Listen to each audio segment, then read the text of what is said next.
You're watching Amador County's local television network, TSPN. And now, TSPN News with Tom Slavik. Comprehensive news because in today's world, you need more than just sound bites. TSPN, streaming on the World Wide Web, and now on demand at tspntv.com.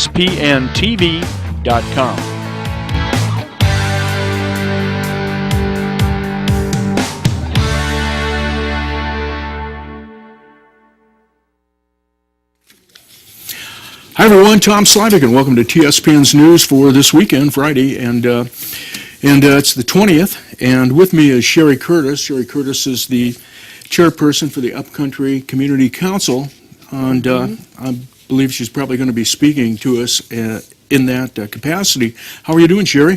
I'm fine, thank you. It's nice to be here. You know, we're going to be talking about water, EPA, and things like that. Also, obviously, the McCollum River and the Wild and Scenic designation. And hope you're interested in that. I am. And stay with us. We'll be right back after this break. You're watching Amador County's #1 news and sports leader, TSPN. Watching Amador County's local television network, TSPN. Hi everyone, welcome back. Tom Slavik with Sherry Curtis of the Upcountry Community Council. Sherry, where do we start? Where do we want to start to talk about the McCollum and the Wild and Scenic designation? I know it goes back almost to it seems like close to the, well, I'm not really sure. I know we've been fighting for things for the river, not raising bear. There was even one time when I believe there was an off, call it off river or, reservoir to be put into that wouldn't probably affect the flow. Maybe it would affect the flow during the time when you would fill that little reservoir up or something. And it seemed like every time anything was up, something came up with the environmentalists and pretty much shot all of those things down. Well, now almost in one fell swoop, it seems like the Wild and Scenic will be controlling the McCollum River. And I believe one of the reasons why that is because of the phrase, and you can maybe tell us what it is exactly, but essentially affecting the quality of the water. So quality of water and the free flow of the water. Okay. And the Secretary of Resources has sole decision-making power over what does affect that river. So our Board of Supervisors gives up their elected representative powers to a state-appointed political bureaucrat who can decide for our river in our area, not only that, but the land use, because he coordinates not only the Fish and Game, but he coordinates BLM and all the federal agencies to protect the water, to make and keep it clean, and also to keep the fish alive in it. But what it does is require that it's free flow. And our river is not a free-flowing river. We have controls above us, dams that are owned by PG&E. And right now, we wouldn't have any rafting or the ability to raft if they hadn't had a requirement to issue flows at certain times of the year. If we had it free flow now, it would probably almost be dry. There would be no rafting, and the fish wouldn't even be able to survive. Okay, getting a little bit back to my earlier statement, I wanted to add too that one of the last attempts was East Bay Mud attempting to raise the Pardee Reservoir, which would have flooded, say, Middle Bar and come across from underneath the bridge and flooded some of that area. And our Board of Supervisors, I believe all 5 unanimously said they didn't think that was a good idea, and in that way fought for the McCollum to be the way that it is.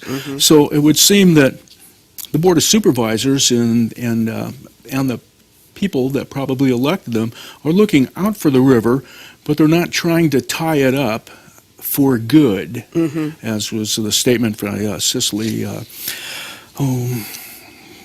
I can't think of her last name at the moment, the director of Foothill Conservancy at this time, in her earliest email that was sent out, which says this is great because now we can fix the river for good. And I interpreted that to mean like forever. Well, that's what they hope, but what's going to happen, God controls that. You know, if we get rain, if we get snow, and the weather has a lot to do with it. So we shouldn't be putting controls and restrictions on that river because we don't know what's going to happen in the future. Well, that seems to be maybe where the big split is. Most people, myself, is in that case. I don't know what's going to happen 40 years. I have no idea what the needs are going to be or this or that. So why don't we leave that open to the people of the future to decide what to do with the water in the future, which seems to be a wise thing rather than to attempt to lock it up for, here's a good time, let's make this decision now, and this will be like this. You were brought up in the meeting, and why don't we move on a little bit from that? I don't want to beat all that too much to death, but let's talk about, at the last Board of Supervisors meeting that was discussing this, when you approached the podium, you had talked about Agenda 21 and saw this as a part of Agenda 21.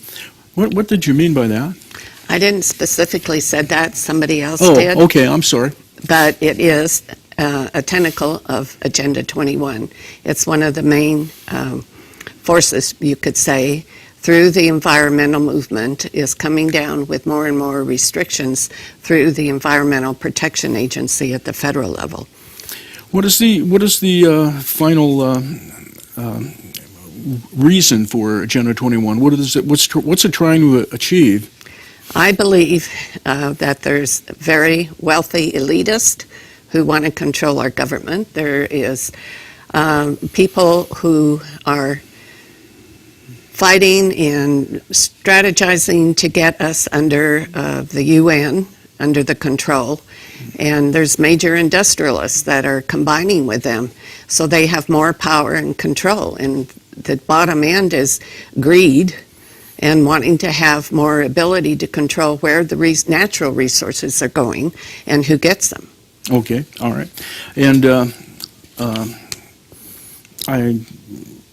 Catherine Everett got up and had said that there was nothing to do with Agenda 21, and people can watch that. I have the entire meeting on TSPN. I'm paraphrasing, but I believe that was the idea of the statement. And back when I'm on the camera, I can remember when Catherine Everett had said earlier that, and the group, the Foothill Conservancy, would basically spoken with saying, there is no Agenda 21. So it goes from there is no Agenda 21 from just a few years ago to it's no part of Agenda 21.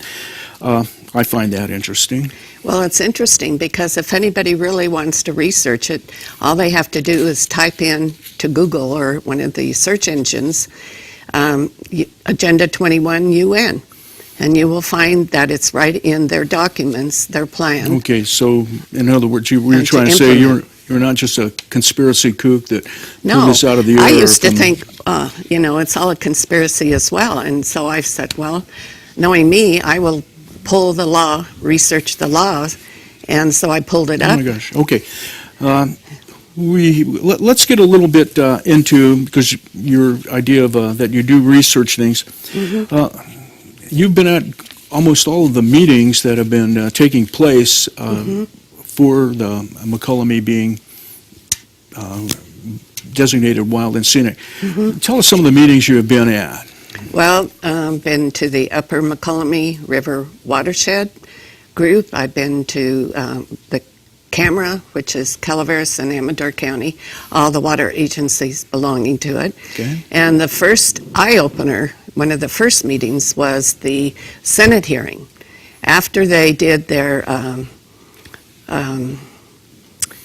what you call gut and amend process, which disallows public input, really. It's a designed structure in the legislature to pass something through the legislature before anybody can really find out about it. Well, we barely found out about it. We went, and here they had said, well, we had to do it because it was an emergency. We only had so many days left before we could introduce this bill. And all of a sudden we see school kids there from schools from Calaveras and Amador County, which takes time to get that all arranged. They had this all planned. To me, it was like a stealth black op operation. we're going to sneak this through, and then we'll be happy, we'll get what we want, and nobody will know about it. It would seem from what I had heard, and we're going to take a break, a statement that that side, the proponents of the Wild and Scenic, had most of the time dominated with the large contingent that they had brought, and maybe therefore our Board of Supervisor and the Water Agency was cut short and was not allowed to present their presentation. It was awful. It was. They said we don't have time, but they had time for every school child to come up there. So the teachers who belonged to the Foothill Conservancy brought their students. Now that takes special arrangement. It takes a lot of money to pay for that. I wonder where that all came from. Okay, maybe we can ask that question and continue with that when we come back on TSPN. You're watching Amador County's local television network, TSPN.